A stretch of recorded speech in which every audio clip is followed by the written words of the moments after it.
নমস্কার, নিউজ ভ্যানগার্ডের পর্দায় প্রত্যেককে স্বাগত জানাচ্ছি। এই মুহূর্তে আপনাদের সাথে আমি রয়েছে অঙ্কিতা, চোখ রাখছি এই মুহূর্তের গুরুত্বপূর্ণ সংবাদের দিকে। রাজ্যে চলছে বিধানসভা অধিবেশন, আর বিধানসভা অধিবেশনে বেশ কিছু বিষয় কিন্তু উঠে আসছে। কিন্তু আজকের এই বিধানসভা অধিবেশনে একটা বিষয় নিয়ে কিন্তু রীতিমতো উত্তেজনা ছড়িয়ে পড়ে। গতকাল প্রধানমন্ত্রী এসেছিলেন মাতা ত্রিপুরা সুন্দরী মন্দিরের নয়া পরিকাঠামোর উদ্বোধনে, আর সেই জায়গায় কেন কোনো বিরোধীদের আমন্ত্রণ জানানো হয়নি এ নিয়ে কিন্তু গতকালই বিরোধীদের পক্ষ থেকে রীতিমতো বিভিন্ন প্রতিবাদ এবং তাদের সোশ্যাল মিডিয়া একাধিক পোস্ট করতেও দেখা যায়। খুদ সুদীপ রায় বর্মন তিনিও কিন্তু এই বিষয়টা নিয়ে একটি পোস্ট করেছিলেন। তবে এবার প্রধানমন্ত্রীর অনুষ্ঠানের আমন্ত্রণের বিতর্ক এবার এলো বিধানসভাতেও। প্রধানমন্ত্রীর অফিসের সিদ্ধান্তের উপরে সবটা দায় চাপালো এবার ট্রেজারি। শরিক বিরোধীদের আপত্তির জবাব দিয়েছেন খোদ রাজ্যের মুখ্যমন্ত্রী। তবে সেই বিষয়ে আরো বিস্তারিত জানবো, টেলিফোন লাইনে যুক্ত হয়ে গেছে প্রতিনিধি সম্রাট চৌধুরী। সম্রাট, ঠিক কি জানতে পারছো?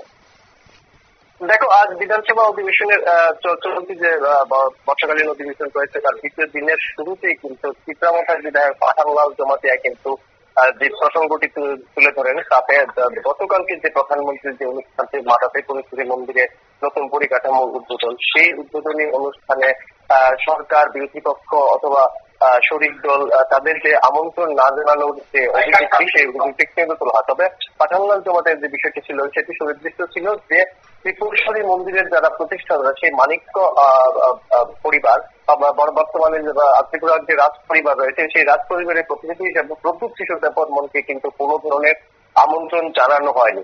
সরকার পক্ষে জবাব দেওয়ার চেষ্টা করা হয়েছে। গোটা বিষয়টি কিন্তু প্রথমে জবাব দেন পর্যটন মন্ত্রী সুশান্ত চৌধুরী, তার পরবর্তী সময় পরিষদীয় মন্ত্রী রতনলাল তাতে আলোকপাত করে এবং সর্বশেষ মুখ্যমন্ত্রী তাতে আলোকপাত করেন। গোটা বিষয়টি কিন্তু সাউথ ব্লক অর্থাৎ প্রাইম মিনিস্টার অফিসের উপর চাপিয়ে দেওয়া হয়েছে। বলা হয়েছে যে রাজ্য সরকারের তরফে কিন্তু প্রস্তাব পাঠানো হয়েছে যে রাজ পরিবারের একজন প্রতিনিধি অবশ্যই থাকুক। সেই ক্ষেত্রে প্রথমে কীর্তি দেবী সিং দেববর্মা, যিনি পূর্ব ত্রিপুরা আসনের সাংসদ রয়েছেন, এবং দ্বিতীয় রাজমাতা বিভু কুমারী দেবীকেও কিন্তু আমন্ত্রণ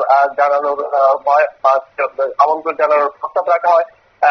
দিল্লি প্রাইম মিনিস্টার অফিসে এই প্রস্তাব পাঠানো হয়, কিন্তু সর্বশেষ প্রাইম মিনিস্টার অফিস থেকে যে সিদ্ধান্ত দেওয়া হয়েছে তার বাইরে কাজ করার কোনো সুযোগ নেই, এমনটাই কিন্তু জানানো হয়েছে। অথচ প্রদ্যুৎ কিশোরের নামে প্রস্তাব পাঠানো হয়েছে, এই ধরনের কোনো তথ্য কিন্তু আজ সরকার ট্রেজারি পক্ষের তরফে কিন্তু বিধানসভায় তুলে ধরা হয়নি।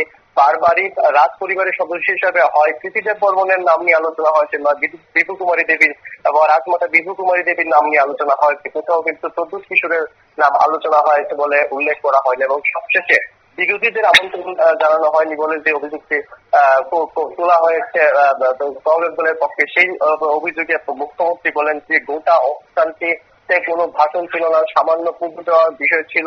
প্রধানমন্ত্রী খুব অল্প সময়ের জন্য এসেছেন, নবরাত্রির প্রথম দিনে পূজা দেওয়ার বিষয়ে এসেছেন, সেখানে কোনো সরকারি প্রকল্পের উদ্বোধন করা হয়নি। তাই গোটা বিষয়টিকে তিনি বিধানসভার কাছে বলেন যে গোটা বিষয়টিকে অত বাড়িয়ে দেখার কোনো প্রয়োজন, এটি সাধারণ বিষয়। এই জায়গায় বিধানসভা বিরোধী দলের সেটি কিন্তু তিনি গোটা অনুষ্ঠানকে বিষয়টি কিন্তু তিনি সরিয়ে রাখেন, পাশ সরিয়ে রাখেন, এবং এই নিয়ে কিন্তু আজ জোর বিতর্ক হয়েছে।